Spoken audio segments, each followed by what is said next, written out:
Welcome to the Michael Zehr Show. Today's date is August 25th, 2023. I didn't have a show last Friday. I was out of town up visiting some family and had a nice day off last week. But I missed doing my show. I'm glad I'm back today.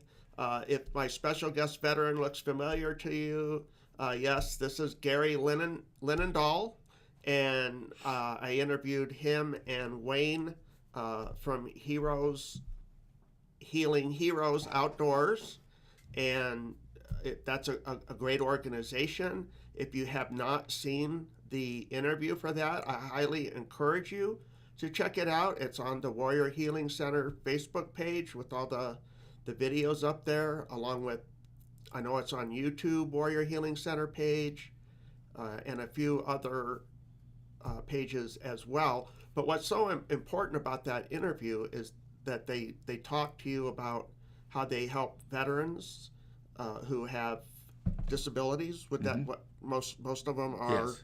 Disabled to some extent. Yeah. Our veterans, and then law enforcement, first responders also. Yeah, law enforcement. Yeah, we don't want to forget them as well. And it's a great thing that they do, because I love that story that you and Wayne shared, and I don't want to go into a whole lot of it because I want them to watch the interview. But I love that story about how that veteran really felt like he didn't have any self-worth or anything, and then how going on this hunt that's all I'm going to say. I don't want to ruin any, because I want you guys to be able to watch that interview if you haven't. Yeah, but it's a great story. We've had a couple of really great stories. Oh, I'm sure. Yep.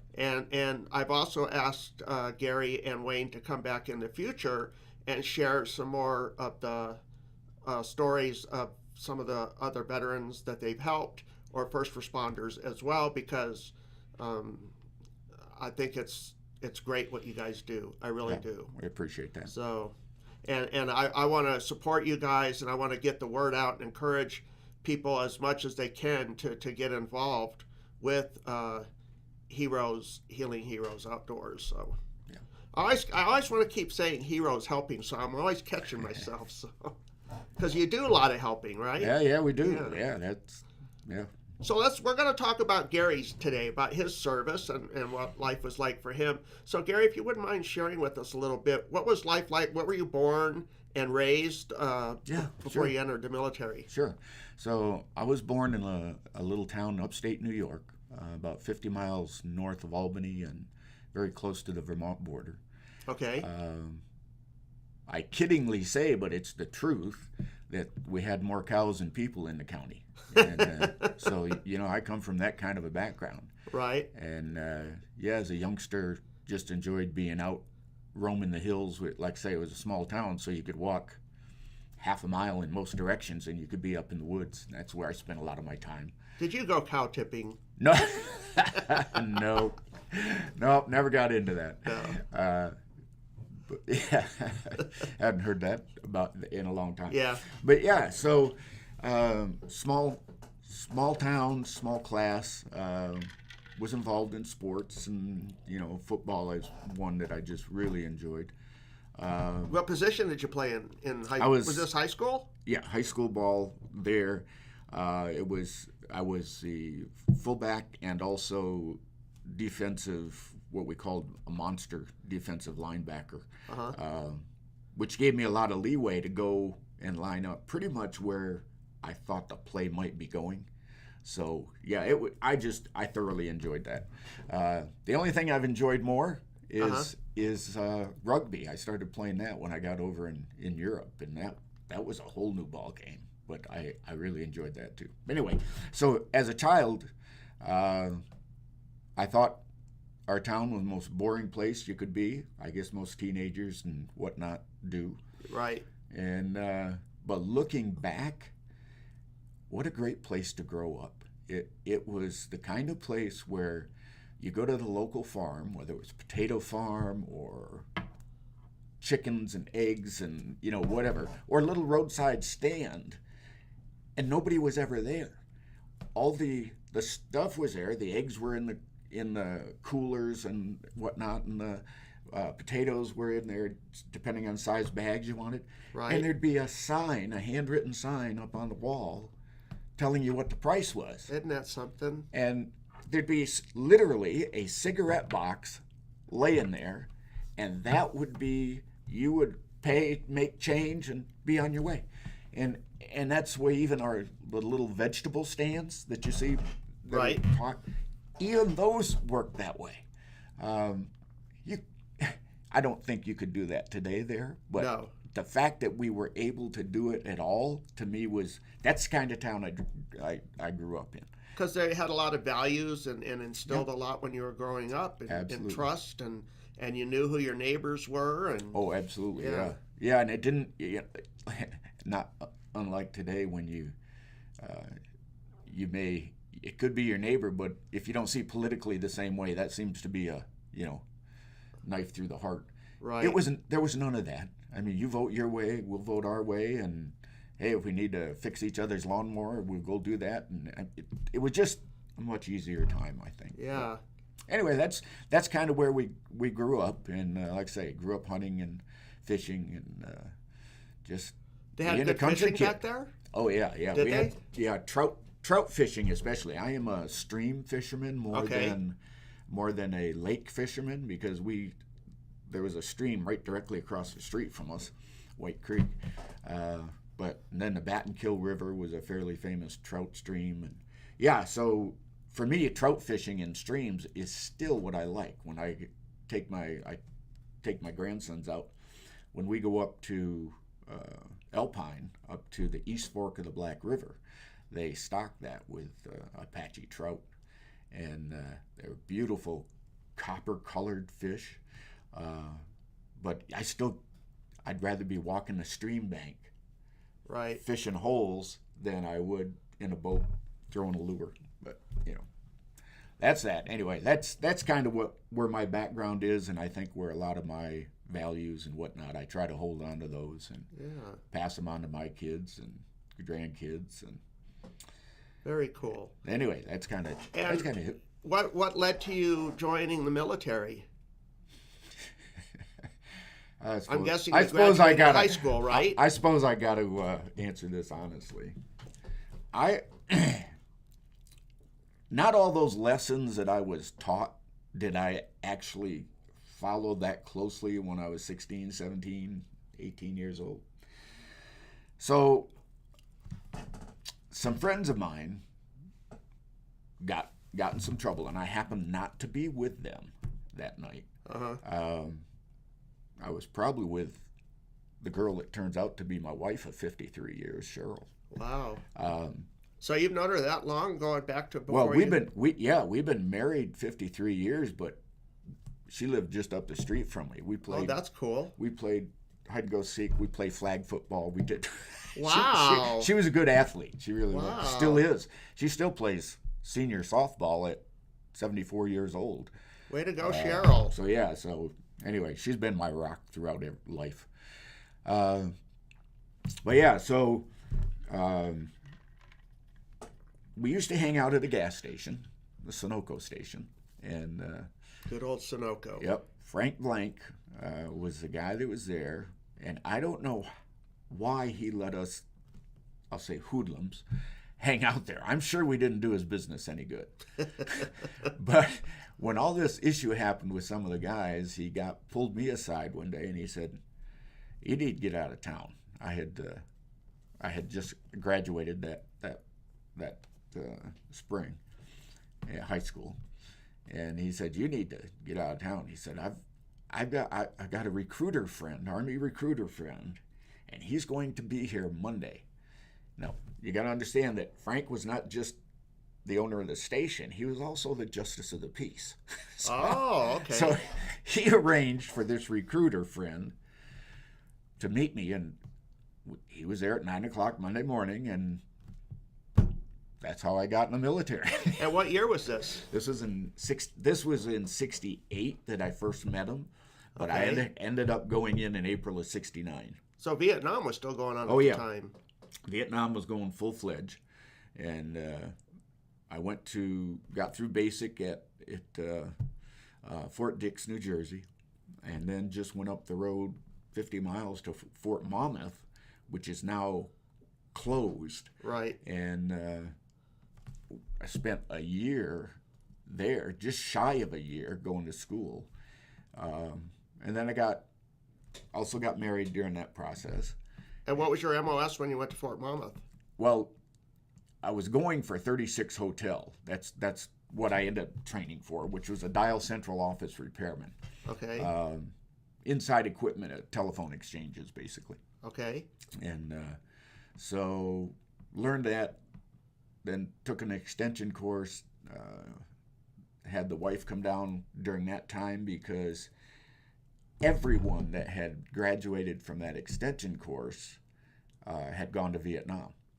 And I thought, well, we had just gotten married in December, so I thought, well, so we found a little place next to the beach, and she came down.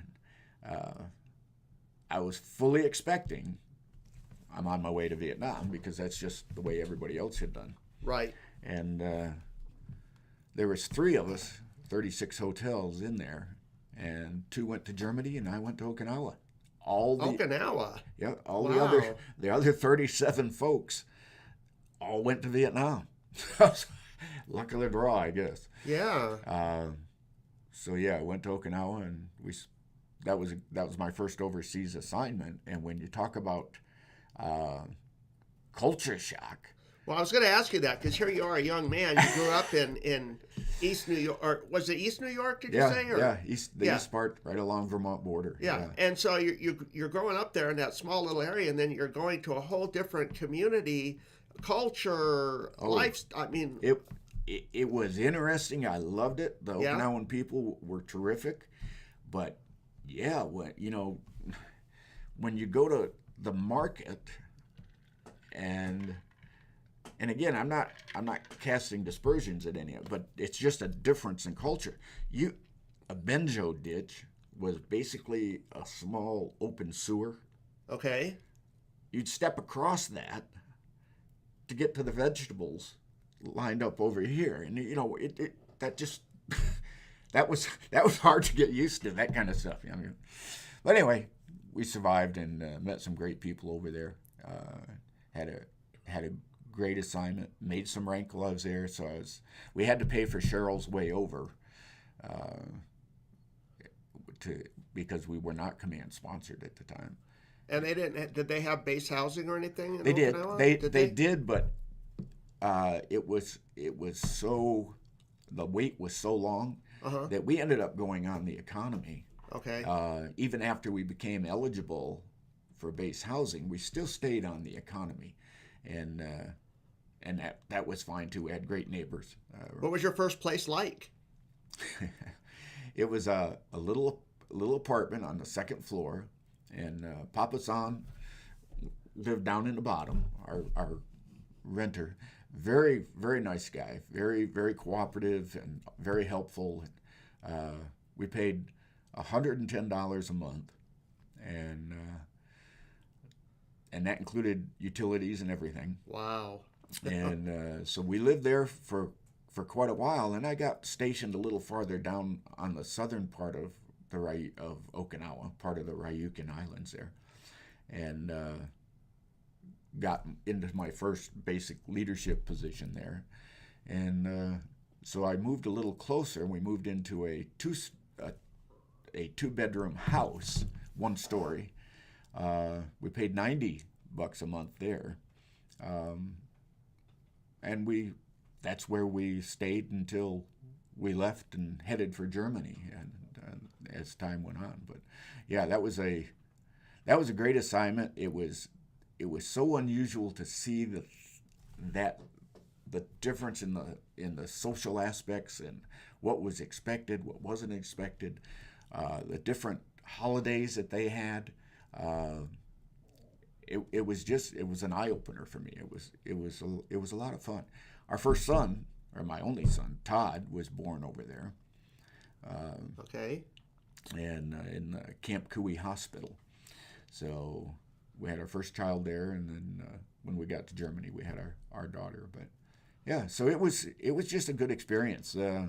The Okinawans, we would get together. We had a team that worked in the telephone exchange, and they were very skilled, great to work with, would always take time to show the soldiers what they needed to do and whatnot.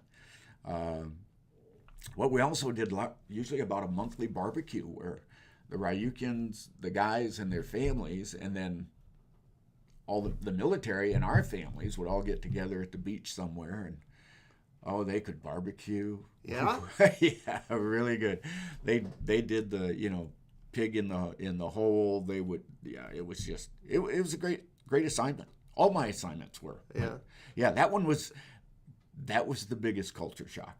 Yeah. After that, going to Europe was like being home, just a different language, Well, imagine what it's like, too. I mean, you were sharing earlier in your story about how you had that roadside market, and there was that honor system where you'd go up. Yeah. And then I'm sure that if you ever went to the supermarket, you'd go and buy your milk and bread and stuff. You know how supermarkets were back then, even like they are today. But what would that be like over there in Okinawa at that time? Did they have things like that? Well, they did, but we also had PX and commissary and like that, where most of So there was the commissary over GIs there. Okay. would go and shop. And Okay. and in fact, in the PX in Sukaran, that's where we met over the time we were there.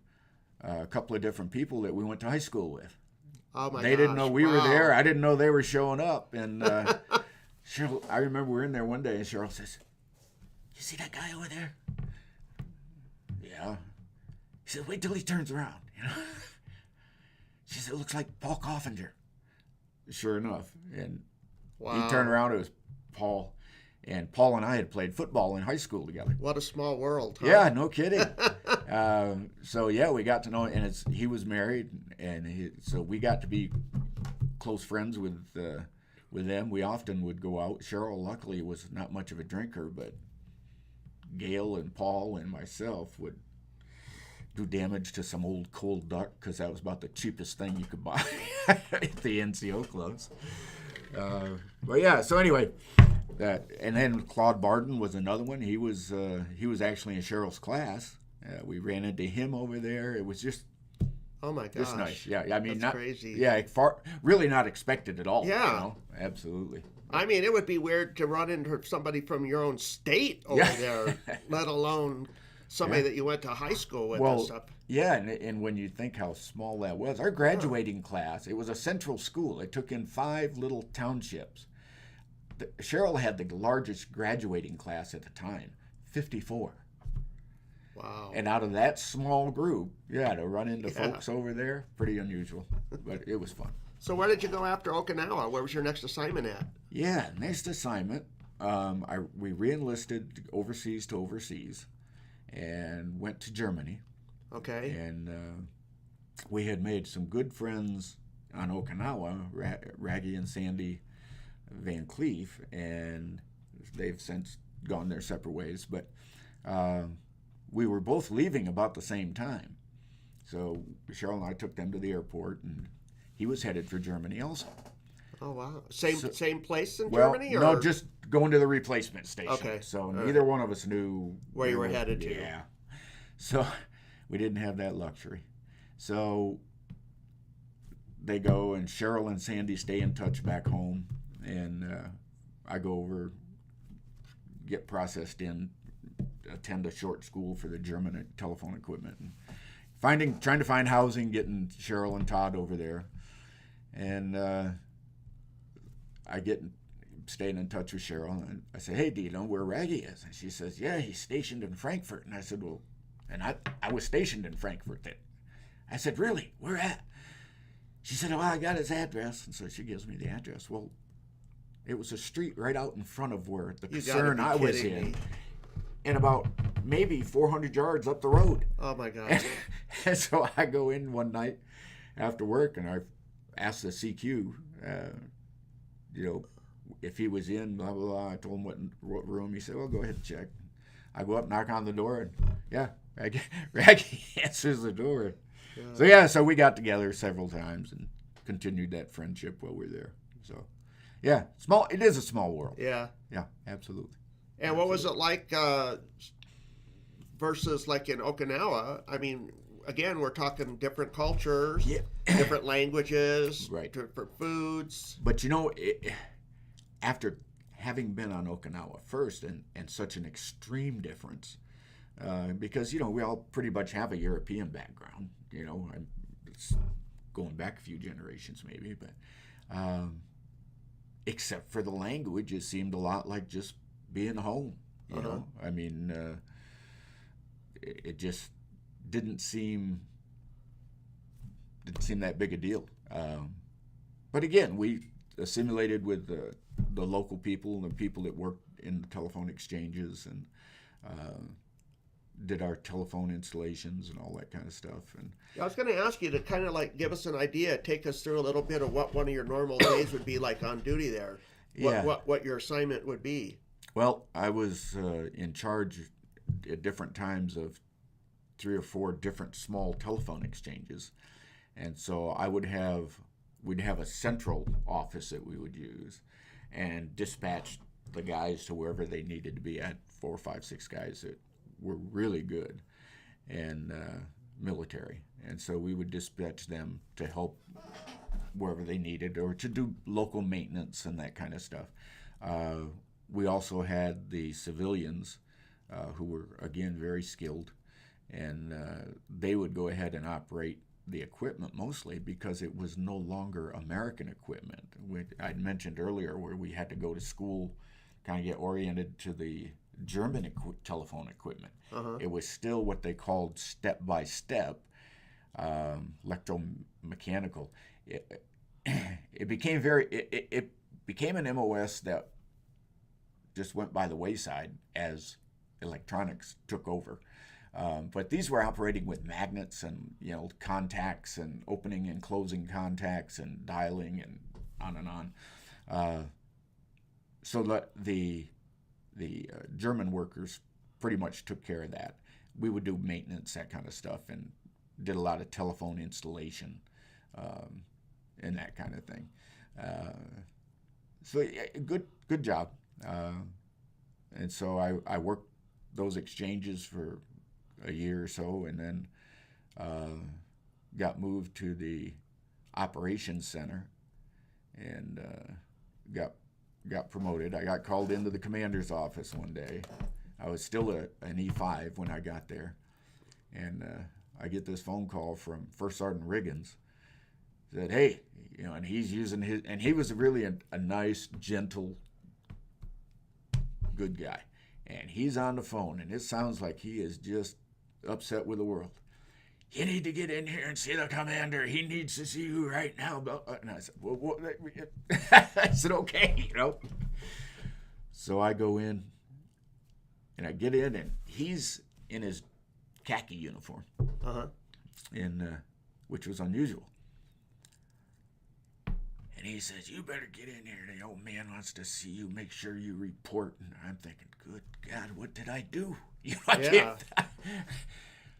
So I go in and I report to the commander. He said, "Linendahl, you're out of uniform." And I'm thinking, it's my fatigues. Right. He says, "Get the right damn rank on." I had been promoted to staff sergeant, and I never saw the list or anything, had no idea, caught me by surprise. But yeah, so I pinned E6. Were you wearing olive drabs at that time? Oh yeah, the old fatigue uniform, not even the battle dress, just the old, the ones that we used to have starched. Yep. So stiff that you couldn't get your leg through the pant leg. You had to point your toe, and yeah, they were fun. Then you had to use those pant blouser things. Yes. And, boot blousers and all that kind boot of. Boot blousers. Yep. Sure did. Spit polish those boots. Yeah. Yeah, that was the day. But I look back and I think all those little things that now they don't do. I'm a believer that for discipline and just developing good habits, if you don't, and I hold this to be true with kids also, if you don't let them learn things at the rank they're at, or for kids, how at the whatever age they may be, third grade kids need to learn to deal with third grade problems. And Right. if mom and dad and everybody's always stepping in to take care of that, I think it's a disservice. I felt the same way with my soldiers. I got to tell Give you, them some room. because when I was in, the thought of you ever disobeying an order or not doing what you're told, it's like the fear of God was put in you, because you knew what they could do to you. Yeah. Right. But in today's military, I don't know how that would even go about. You can't really use profanity. You can't really yell. I don't know. Maybe you can have them drop and do 20, but if they don't even want to do that, I mean, there's a whole lot of, I don't know. I know exactly what you mean, and I still have a great deal of respect for the military and those folks that are serving. Yes. But it is a different military than what you and I saw. And I remind people when we're having a discussion like this, but think back to what your DI or your TI, whoever you had in basic training, and think what they used to say about you being the new guys.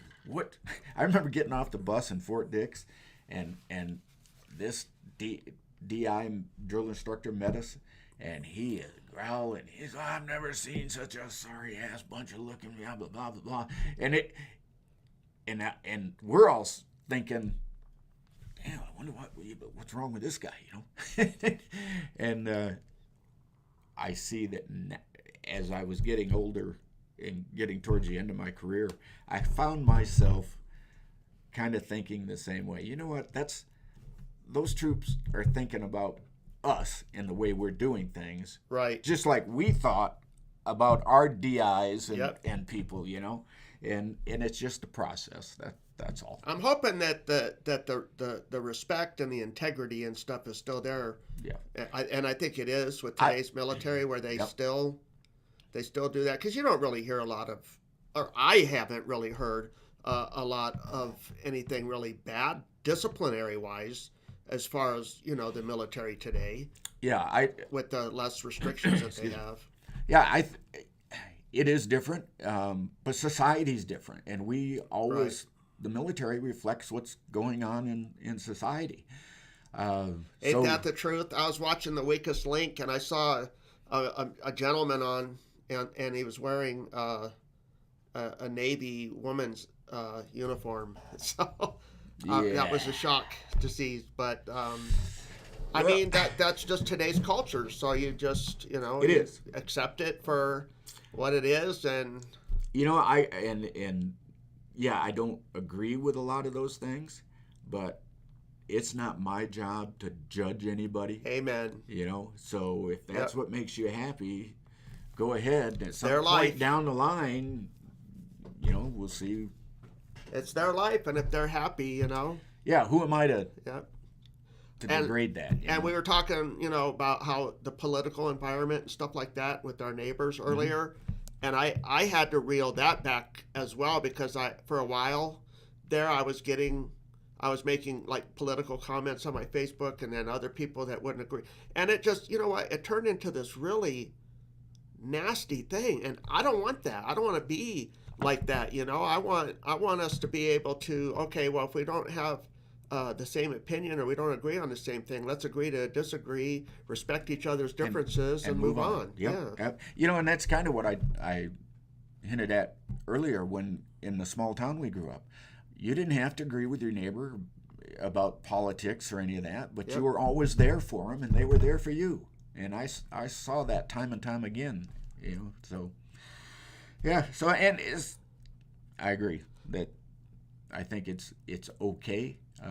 They're still doing the job. They're still going over there, sacrificing, and my hat's off to all our current military, and absolutely. And no matter what they believe or what they do, as long as they're in service of protecting our nation, that's what it's about. Yeah, absolutely. So I agree with you. So going back to Germany, yes, and I'm sure the good German beer there, because you were talking about how in Okinawa you used to hit the cold duck. So Germany had to have a pretty nice little selection for you there too. Yeah, they did. Henniger was the one I liked the best over there. Yeah.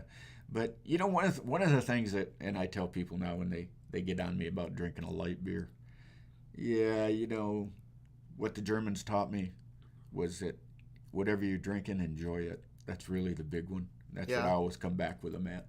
Enjoy what you're drinking. But but the culture thing that we had mentioned, to go on break and have it be perfectly okay to drink a beer, was like, who? We don't do that. You know what I mean? Not nowadays, but we used to.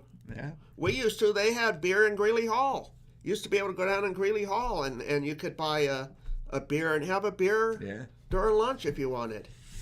Yeah, well.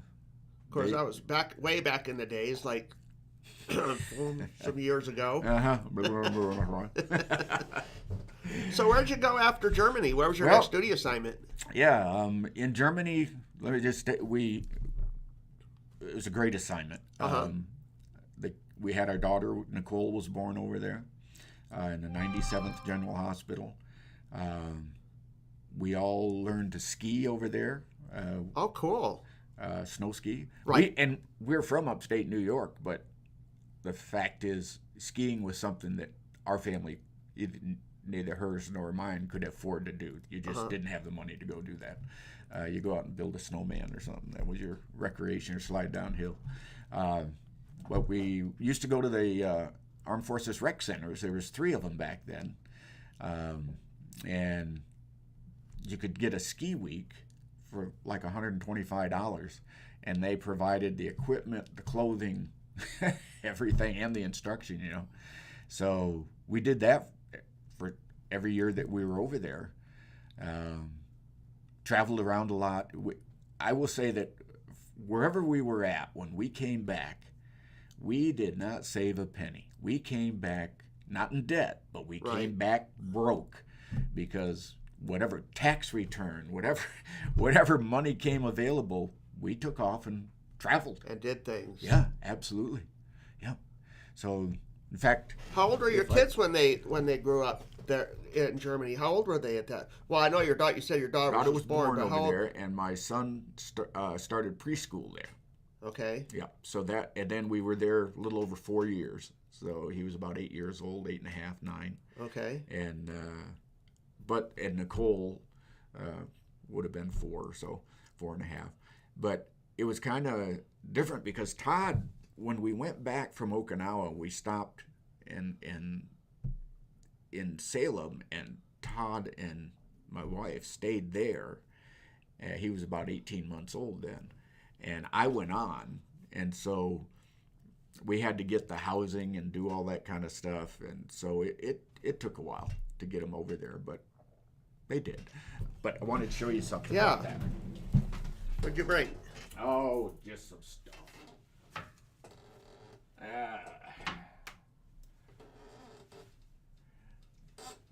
When we got ready to leave, this is the kind of thing that my folks always seem to do. When we got ready to leave in Germany, we went to West Point. Where? West Point. West Point? Yep. West Point, wow. Yeah, and that was like 3 hours south of home. Yeah. Went there in charge of the telephone exchange again. But when I got there, I was a senior enlisted guy there for our little detachment. What were you, E7 at that time? E6. E6. Still E6, okay. But I made E7 there. Okay. And anyway, this is the kind of thing that they would do. What this has got, you probably can't see it real well, but there's all names up here. People Steve autographed it, yeah. Yeah, it was all embroidered on there. From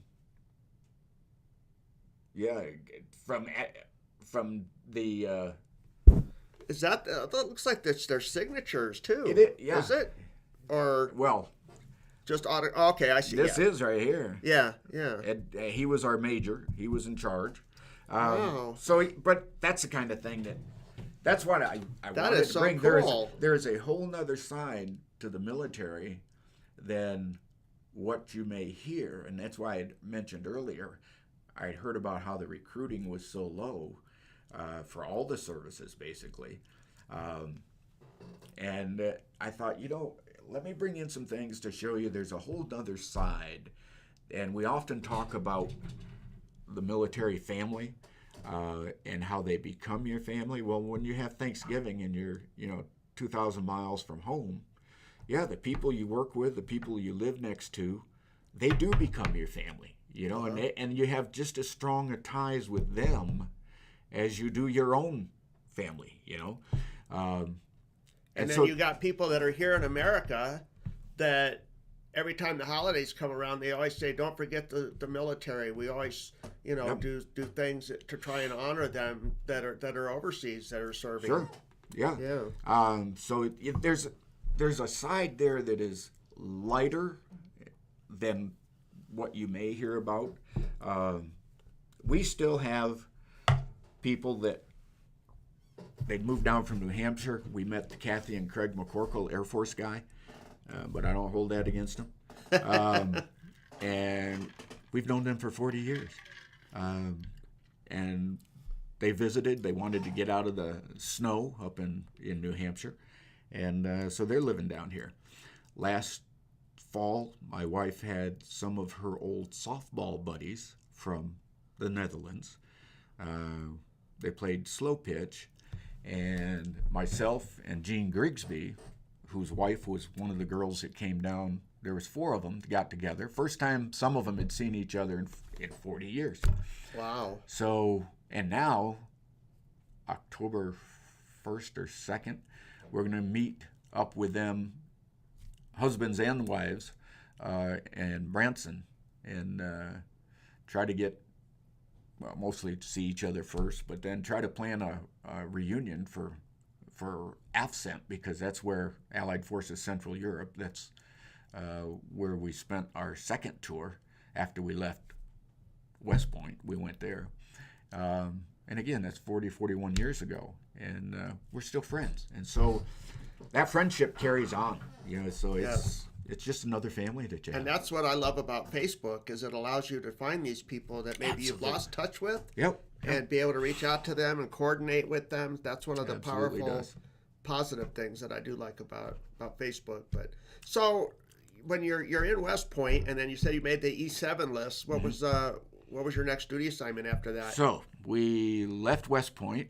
We'd been there 2.5 years, and we'd been overseas for almost 7 years, I guess. And how long was Okinawa? Okinawa was about almost 3 years. So you had about 2.5 a total time in service of 14?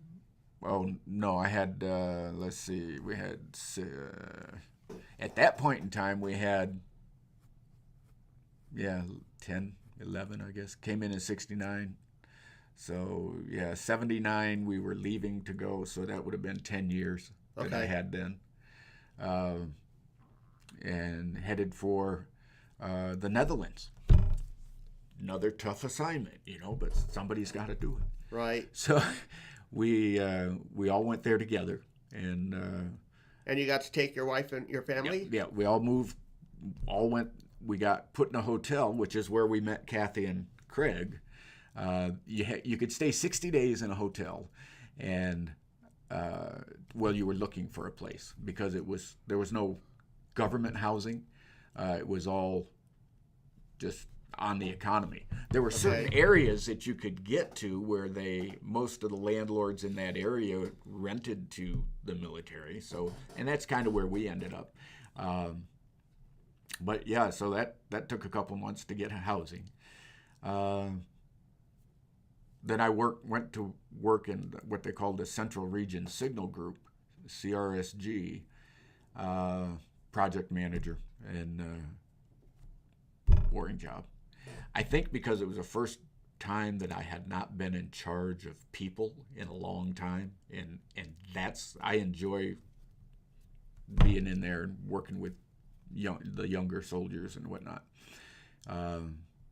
So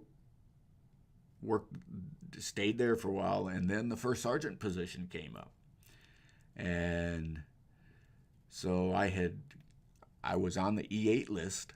Okay. I had come out on that, and so I went over and interviewed, and it was kind of a neat assignment.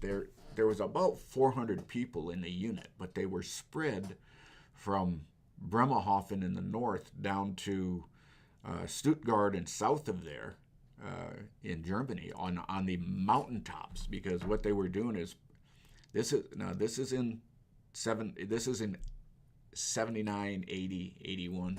Okay. There's a program that was called SIP 67.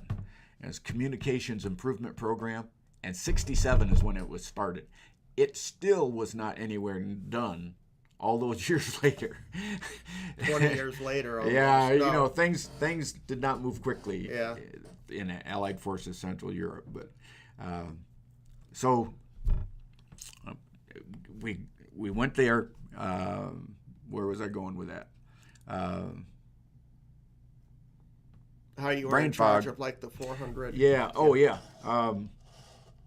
So I got that job, and so as E8, you're either a master sergeant or you can be a first sergeant. And so Right. I pinned the stripe on as a first sergeant, and that was the best assignment that I had. And I was In your entire career? Yes. That was your we stayed there over 6 years. Okay. And met the girls that we coached softball with. The kids played ball. Cheryl coached baseball. She had to be a coach because Nicole wanted to play baseball, and so she was the only girl on the team. This was coach pitch, you know, but they didn't have a coach. So Cheryl stepped up and she coached the baseball for them. Well, myself and the guy I mentioned, Craig, we were coaching, and I was running the league for the Little League. And so, yeah, we were involved again with a lot more than just military. There's a whole nother place that you can spend your time, and it's not, in an assignment like that, it's not unlike being back home and just having your neighbors and your friends, Right. and kids know the kids and whatnot. So great assignment, by far the best. And I would go.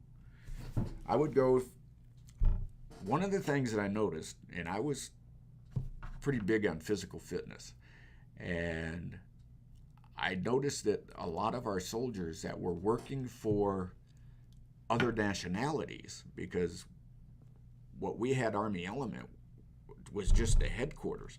All those other people worked for someone else.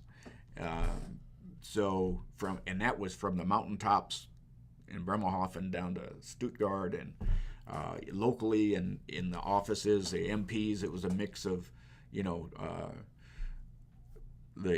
the Dutch and the German and the Belgique, and it was just so everybody worked with all the different kinds of services that were there. So it was a good assignment that way. It was you really got to know the different nationalities. So we did that, and one of the things that I decided to do was start kind of increase the physical fitness part of that. You get down some of the mountaintops, and they lived on the economy. There was no housing. They almost always would have a little favorite guest house, which meant sometimes that's where they would stay. And so there was a lot of opportunity not to do PT. Right. So get lazy. Yeah, so I started a thing where I would go, because we're supposed to take the PT test twice a year. So I would go take off, and I would visit every one, and they would know I was coming, and I was coming to administer the PT test.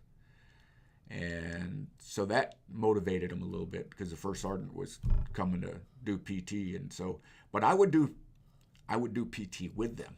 Right, you weren't just standing there on the sidelines. I would do the whole thing. I would run the 2 miles. I would do the push-ups, the lead sit-ups. by example, right? It's the only way to do it. Yeah. It is the only way to do it, I think. So, so I'd get there. If it was in the morning, then we'd go have breakfast afterwards. When I left there, which would be sometime that day, I get to the next mountaintop. If it was in the afternoon, I would do another PT test in the afternoon. And I would do that basically twice a day, sometimes once, depending on how far I had to drive, for that whole week. Wow. So along with that, I thought, well, that's good, and they know that it's important. I'm showing up, and whatnot.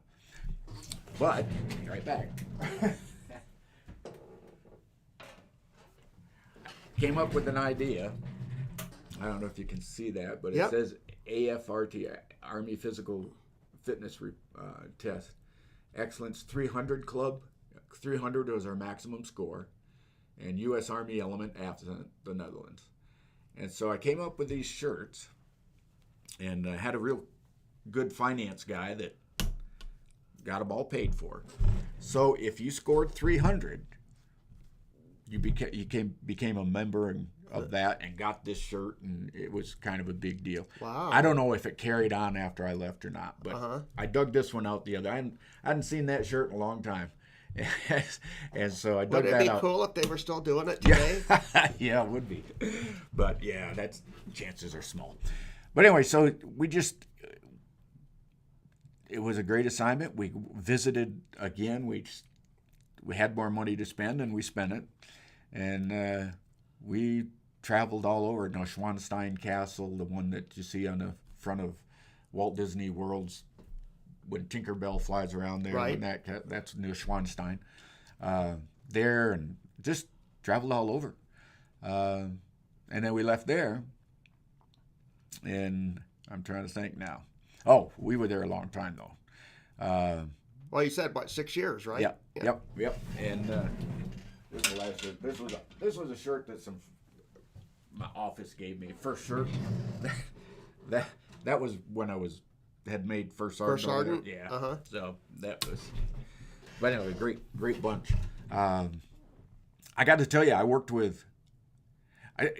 There was a few people that we chaptered out of the military, but they deserved it really big time. 99% of the soldiers that I dealt with throughout my career were really good people, good soldiers, wanted to do well. I was very fortunate that I had those kind of people surrounding me. Leadership is only as good as the people in under them, So I think it's a two-way street there. But I was only junior enlisted. No. And I always felt that if I had had a better structure in our senior enlisted, because I was stationed here at Fort Huachuca at Medak, and it just was not a good experience. Yeah, it's nothing like what we were taught in basic and AIT, and when we got here, it was just. And I love to hear good, positive stories that you're telling as a senior NCOIC, looking out for the lower ones, setting the example, leading by example, and stuff like that. That's just so good to hear, because that's what junior enlisted. They need that. Yeah. They need that inspiration. They need that. Yeah. When I'll never forget Sergeant Feliciano. He was he's from Puerto Rico, and I worked for him when I was stationed on Okinawa. This man always wore the khaki uniform. I love the khaki uniform. I gotta tell Michael, he looked like he stepped out of a poster. Wow. All the time. All the time. Pants creased, shirt creased. I think he changed shirts at lunchtime. But he was strict. I'll never forget it. He taught me a lesson. I was running late, and so I had the khaki uniform, and I didn't have the 2 U.S. insignia put on the collar. So when I got to work, I went to take the shirt off so I could pin those on. I had them right there. He said, "What are you doing?" I said, "I just got to pin these on." He said, "No." He said, "Go home and do that. Get dressed before you get here." Yes. I drove up the road, put them on, came back, and I thought, it ticked me off, but he was right. especially as junior leadership, under him, I needed to set an example. I wouldn't want my soldiers showing up in, civilian clothes and getting dressed and blah blah blah. Right. So, but that was his line. But he Wow. was a great guy. I'll tell you, that stuck with me all these years, and I thought, I thought of him often. He was a good guy, and but he always looked like he stepped out of a poster. In the beginning, in the morning, at night, it didn't matter. He was always that sharp. Do you like those new uniforms that the Army's wearing now? I love them. Yeah, I with think the yeah. with the old World War II look, Yep. the jacket with the oh man, those look Yep. sharp. Yep, they're nice. Yeah, but gone through a lot of uniform changes over the years. Yes. So anyway, did you wear BDUs as well? Oh yeah, Did you? yeah, we had both. Yep, we in basic we had the old M14s, and then before we changed, before we got out of basic, they switched to the AR, the automatic rifles, and they look like guns from Matty Mattel. That's all I could think of. Oh, the M16, like the yeah, M16. the M16. Yeah, It was made by like, some of the parts were made by Mattel. yeah, well, they looked it. I wasn't impressed. The M14 fit me really well because I had the gun I hunted with was an old 30-06, and it was fairly heavy. The M14 was, and yeah, with the M16, it was like doesn't even feel like a rifle, Right. But it was a good rifle. I got used to it. But yeah, so yeah, we came back from the Netherlands, and Where'd you go then? let's see. Well, we came back, and I'm trying to think. We ended up retiring. Oh, yeah, I got assigned to the 11th Signal Brigade here at Fort Here at Fort Huachuca. Huachuca. So you came from the Netherlands to here. To here, Okay. and got the reason we left with a year left to go, but I had been picked up for Sergeant Major, and I needed to go through the Sergeant Major course down at Fort Bliss, Texas. So they sent me here. It was the closest place they could get me. Wasn't that I had a job. There was no slot, nothing. And I'll be darned if two other guys, one from the Intel Center and another one, communications guy like myself, all three of us were there, all waiting for the same class at Fort Bliss. None of us had a job. So that was really good coming off first sergeant for about 90 days, and then it was like, yeah, I got to go find something somewhere. So I did. I found a job that took up my time and got through that. And then a year later, we started the archery club. I was one of those members that started the archery club, which is still going up on post. That started and went to Sergeant's Major Academy. So did you make E9 then? Yep, I did. Wow. Did you make Command Sergeant Major as no, well, or no? I was a Staff Sergeant Major, and I came down. I had been told by my assignment manager that I would stay at Fort Huachuca because I had had so much overseas time, and he retired. Well, the new guy coming in, I extended a year. I was either going to retire at E8 at 20 or E9 at 22, and there was a fairly decent pay increase, not just between the rank, but also from 20 to 22. 22 was a pay increase. And I was sitting there running the training section up on post for the Information Systems Command, and I was a sergeant major for that. And ICS. Yeah. So we ended up staying, and I got a call one day that I was going to go. I had an assignment for CSM, and it was going to be in Worms, Germany. And I had been going to school. I had my teaching credentials, and I had a long-range plan of teaching school.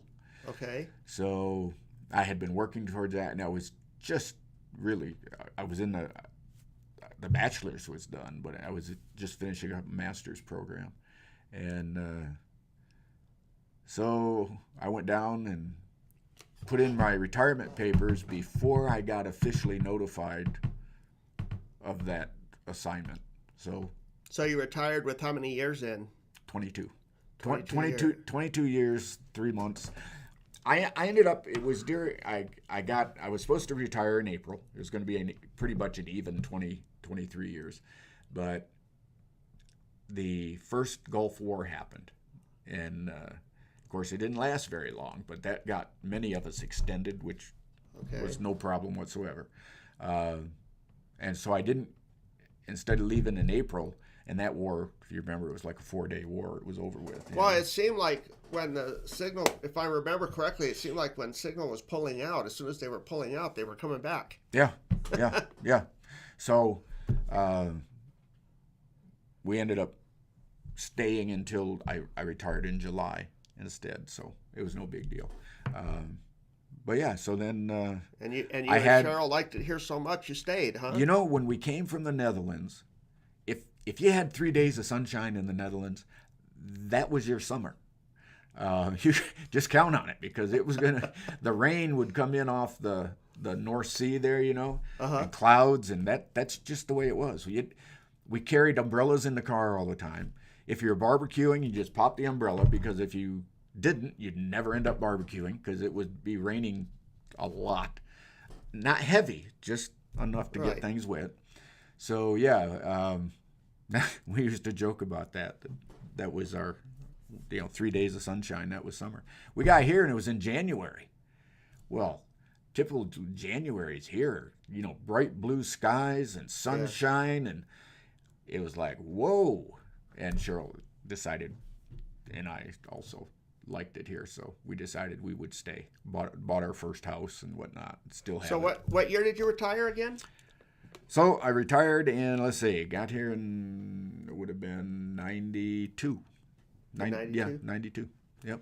Okay, so you've been here for quite a while then. Oh, yeah. I've been here the longest I've ever lived anywhere. Yeah, we've been here 37 years or whatever it works out to.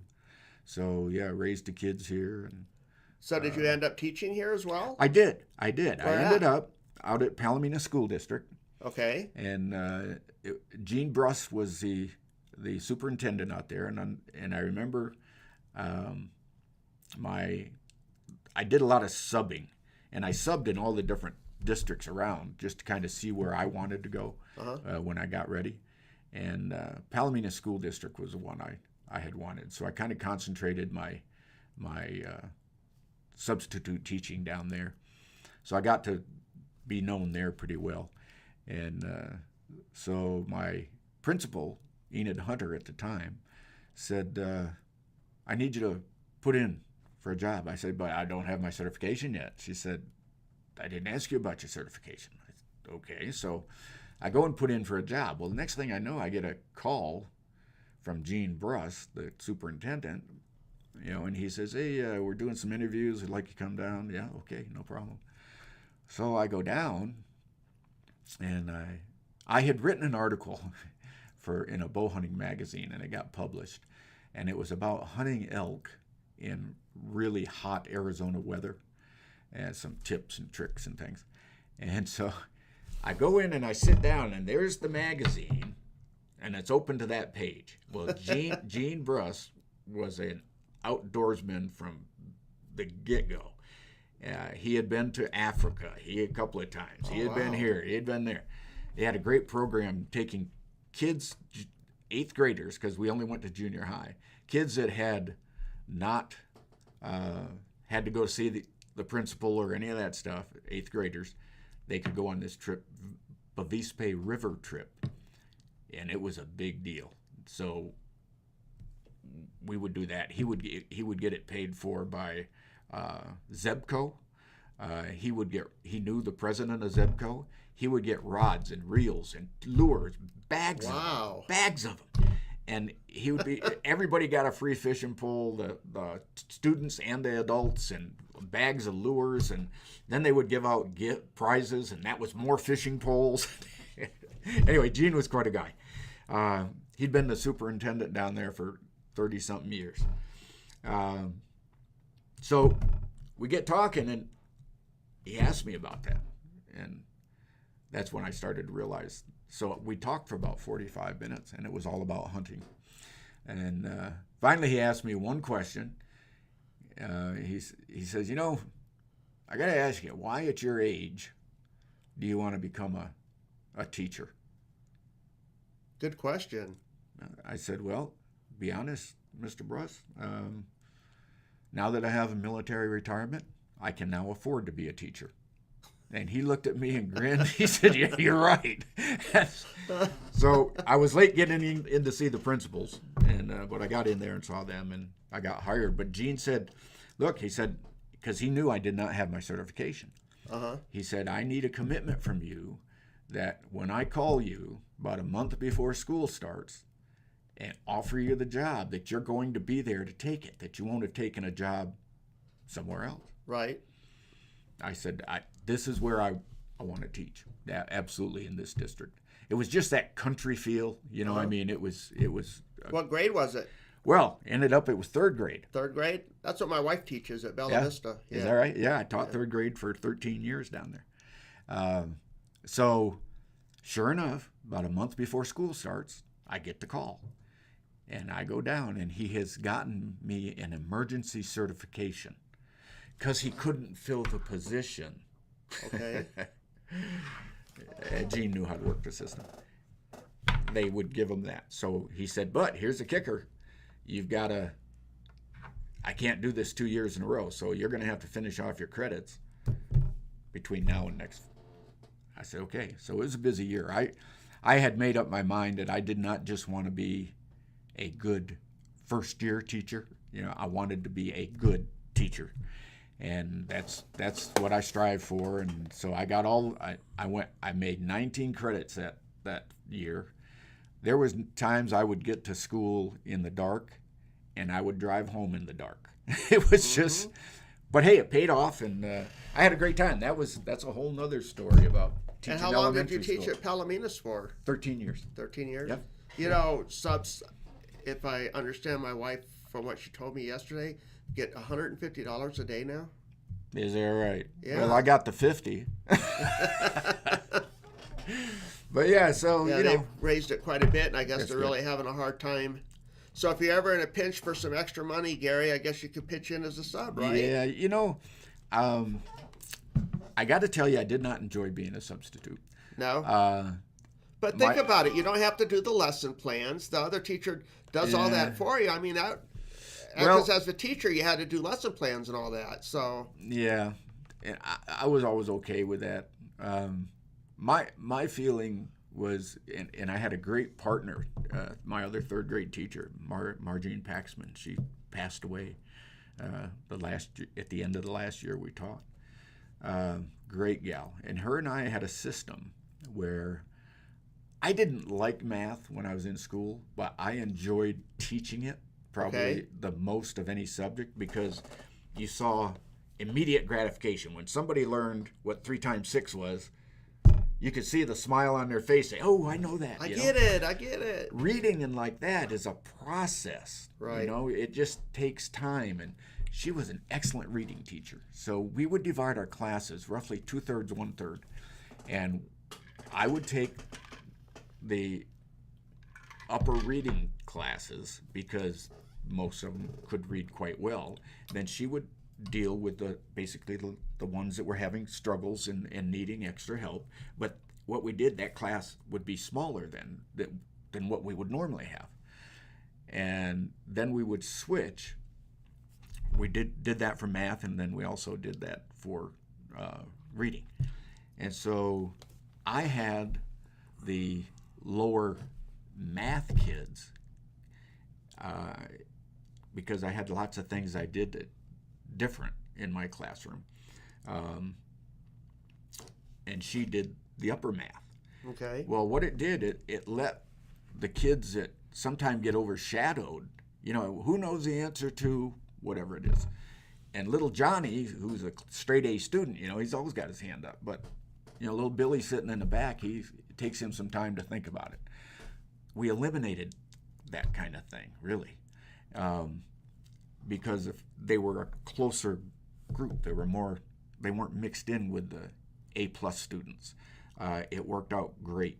And I used little chalkboards.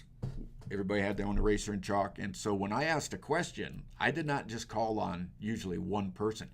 Everybody had to hold their chalkboard up and show me their answer. Yeah. And then I had an aide that would walk around. If I saw somebody was struggling, I'd just point her to them. So we just had a good system. But I taught science by using wildlife. When kids needed to learn how to measure and then do fractions, measure to the nearest quarter inch, I revamped the Pope and Young score sheet and to the quarter inch, and I had several pretty good sized racks, so elk racks. So we would break the kids down into groups of 4 or 5, and because it would take that many. 2 of them would have to hold the rack. Then 2 people would be doing the measuring, and 1 person would be doing the recording. Wow. And they would have to switch. So that's how they'd learn fractions and measuring, kind of all at the same time, rounding the fraction to the nearest quarter inch. Isn't it interesting that they're learning and they don't even know it? Yeah, and they loved it. I mean, that's... Yeah, and so I did a lot of things like that were a little unusual. They don't teach cursive in class anymore. My wife still teaches it. Good. But, I mean, if you get a paycheck, you can't do cursive. How are you going to sign your paycheck? Sign your paycheck. You're going to put an X on it, maybe. Yeah, X for the first name, X for the last name. Yeah. That's one of the things we taught in 3rd grade, of course, was cursive. Yeah, and I will tell you, I have the worst cursive. If you see me right down here, and my wife would just, I don't know. But let me get to a chalkboard where I'm writing it large, and up here, it's perfect. Wow. But when I transfer down to here, that's not so good. So you'd make a good doctor making all those little notes. Yeah, I missed my right? calling. Yeah. Yeah. Anyway, that kind of is what my career, where it's taken me, and like I say, there was a lot of hard times. There was a lot of goodbyes, but there's a whole other side to that military and the family that I think a lot of our young people now would benefit from. So think twice. If the recruiter's talking to you, think twice about it. It's really not a bad choice, and it doesn't have to be forever. Mine was for 22 years, and I enjoyed the. I like to say, I've done 2 things in my life. I've been an Army sergeant and an Arizona school teacher, and neither one paid much. But I'll tell you what, I love both the things I did. I am happy that that's the way I went, and I wouldn't change it. Wouldn't change a thing. People say that if you love what you're doing, that's just call it work and enjoy it. But yeah, that's been me in a nutshell over the last 20-some years. And then I know your wife; she volunteers here at the Warrior Healing Center. Yeah. And I know that you have an office, or you come in and have like meetings and stuff here for the heroes, Healing Heroes Outdoors. I'll help you out there. Thank you. So, any other connections or anything for the community before we close here? Well, we're on Facebook. We have a website, heroeshealingheroes.com. If you're here at the center, stop by. I have cards out in the hallway. Give us a call if we can help you out. And we understand that not everybody wants to hunt, not everybody wants to fish, but it's fun. We get a lot of especially people doing fishing. both. Yep. And so we're there. If you just if you want to come out and give us a hand or just camp, we can do that. We're here to try to make your life a little bit better. If you serve the community, law enforcement, first responders, or you serve the country, we hold that in high esteem, and we will do whatever we can to try to make your life a little bit better if we get the opportunity. And like I said at the beginning of the interview, that the interview with yourself and Wayne Dubois is also up on the Warrior Healing Center page. So make sure to go up there and watch that interview. It's fascinating that the stuff that they do, and oh my gosh, I mean, and you also had told me in that interview, and I think it's done now. Did you get your new website set up? Yes, Okay. It is set up. It's running. We're just finishing off our first raffle. So we'll be raffling. Our next raffle is going to be a hunting rifle. It's going to be let's see, let me think. Well, don't forget to tell our audience real quick about the one that you're doing right now as well. Yeah, the Army rifle. Yeah, it's an Army birthday rifle, and it is decked out. It is beautiful, but I think we sold our last tickets yesterday. Oh, you did? I Okay. think, yeah. Wow, that went quick then. Surprisingly, not as quick as some of them. No. It's been going on for a few days, yeah. But it was a beautiful gun. Just it has all the sayings on it. It's the color, everything is on it. The next one is going to be a regular hunting rifle. It'll be a Ruger American Predator. Okay. And it'll be in 6.5 Creedmoor for the caliber. I happen to have that same rifle, and it is a good shooting rifle. It's we'll be doing raffles for that. Probably limited to 100 or 125 people. It won't be any more than that. And maybe you and Wayne could come in and we could talk a little bit about it right before you guys do the raffle, help promote it a little bit, let people know exactly what's going on, and sure, help get the word out for you. Yeah, okay? because Wayne, he's a good, he's a man that needs to be that fundraising, because he is the man with the gift of gab. He just, when we do the raffles, I come in and he gets it all set up, and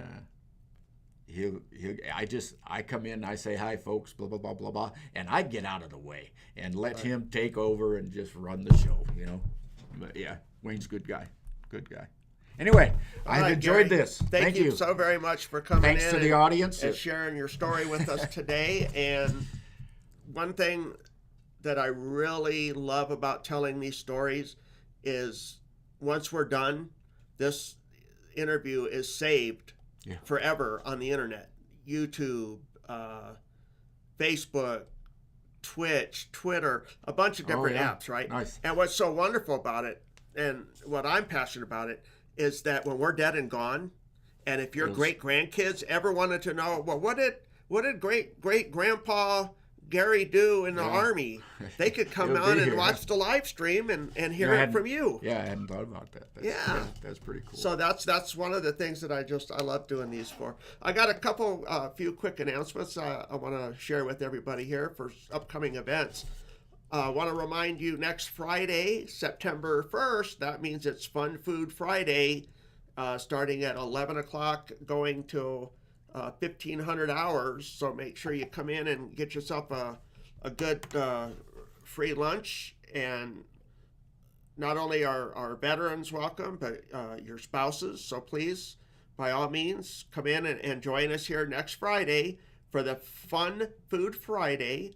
I'm not sure what the menu is, but it's always good food and good people, and you can't beat the price. All it costs you is your time.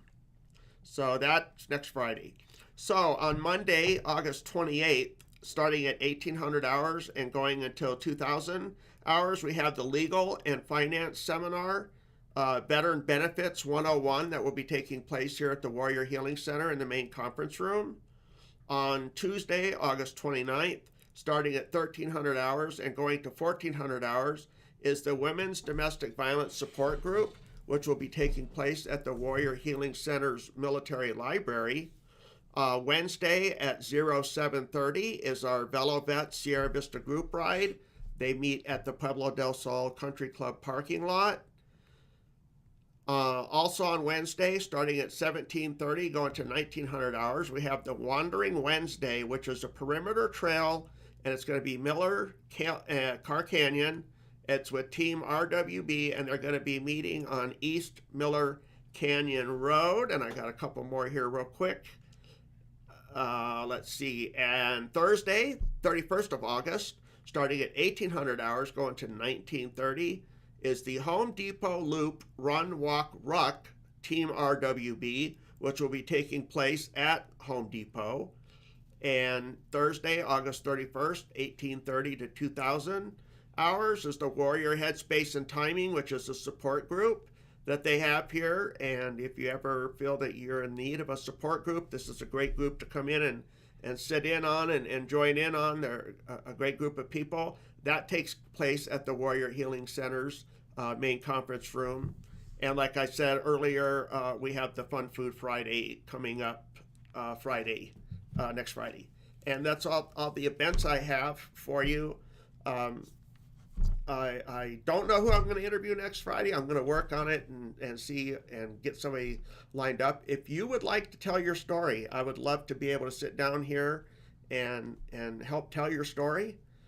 Again, because like I said, they get to stay up on the internet, and I think it's a very important thing that we share our veteran stories. So, Gary, again, thank you so much for coming in. Well, thanks for the opportunity. And for your time.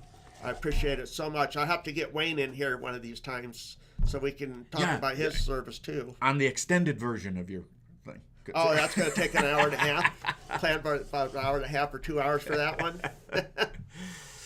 All right. Thank you, All Mark. right, everybody. Thank you so much. We'll see you next Friday. Bye-bye. Have a good weekend. Take care.